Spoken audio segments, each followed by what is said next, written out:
आज कुछ महत्वपूर्ण विषयों पे आपसे वार्ता करनी है। लंबे समय से देश के लाखों कर्मचारी ओल्ड पेंशन स्कीम की मांग कर रहे थे, यानी कि न्यू पेंशन स्कीम बंद करके ओल्ड पेंशन स्कीम की मांग कर रहे थे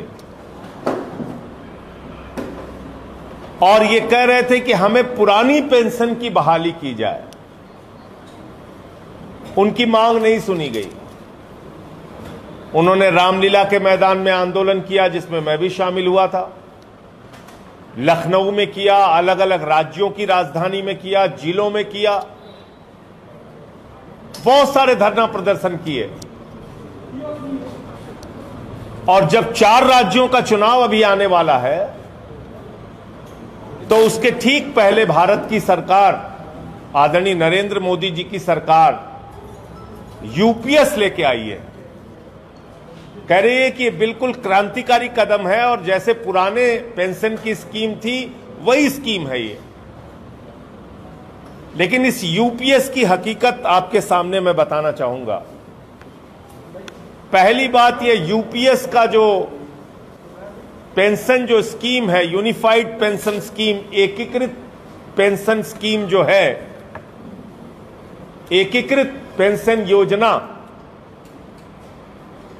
ये भारी संख्या में दलितों, पिछड़ों और आदिवासियों को पेंशन स्कीम से वंचित करेगी। नंबर 1, दलितों, पिछड़ों और आदिवासियों को पेंशन स्कीम से यूपीएस योजना वंचित करेगी। नंबर 1। नंबर 2,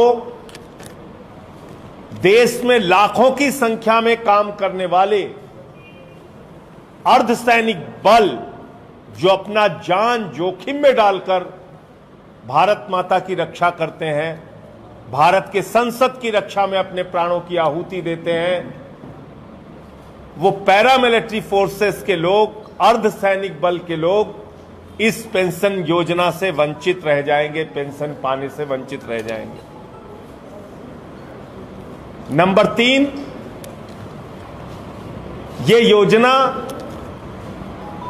कर्मचारी का पैसा लेकर कर्मचारी को पेंशन देने की योजना है। ये योजना, मूल बात जो इसकी है कि कर्मचारी का पैसा लेकर कर्मचारी को पेंशन देने की योजना है। इसमें सरकार कोई एहसान नहीं कर रही कर्मचारी के ऊपर, याद रखिएगा। कर्मचारी का पैसा लेकर कर्मचारी को पेंशन देने की योजना। अब मैं एक एक करके आपको बताना चाहता हूं। पहली बात, सरकारी नौकरियों में एससी, एसटी, ओबीसी को उम्र की छूट होती है,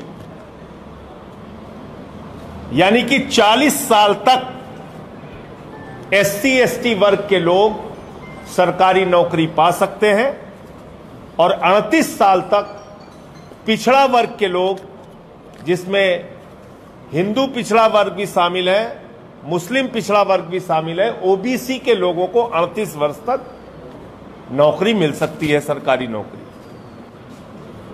अब सपोज कीजिए कि किसी को 36 साल में नौकरी मिली और वो दलित और आदिवासी है।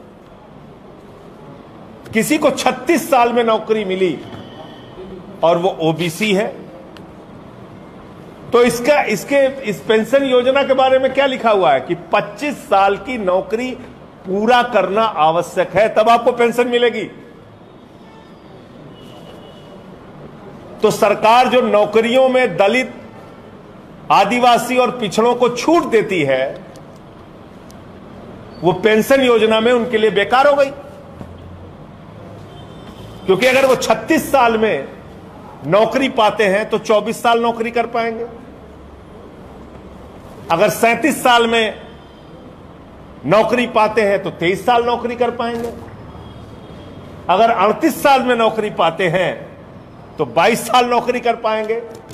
तो ये पेंशन स्कीम इस देश के लाखों दलित, पिछड़ा और आदिवासी समुदाय के लोगों को पेंशन की सुविधा से वंचित करेगी, उनको पेंशन नहीं मिलेगी। नंबर 1।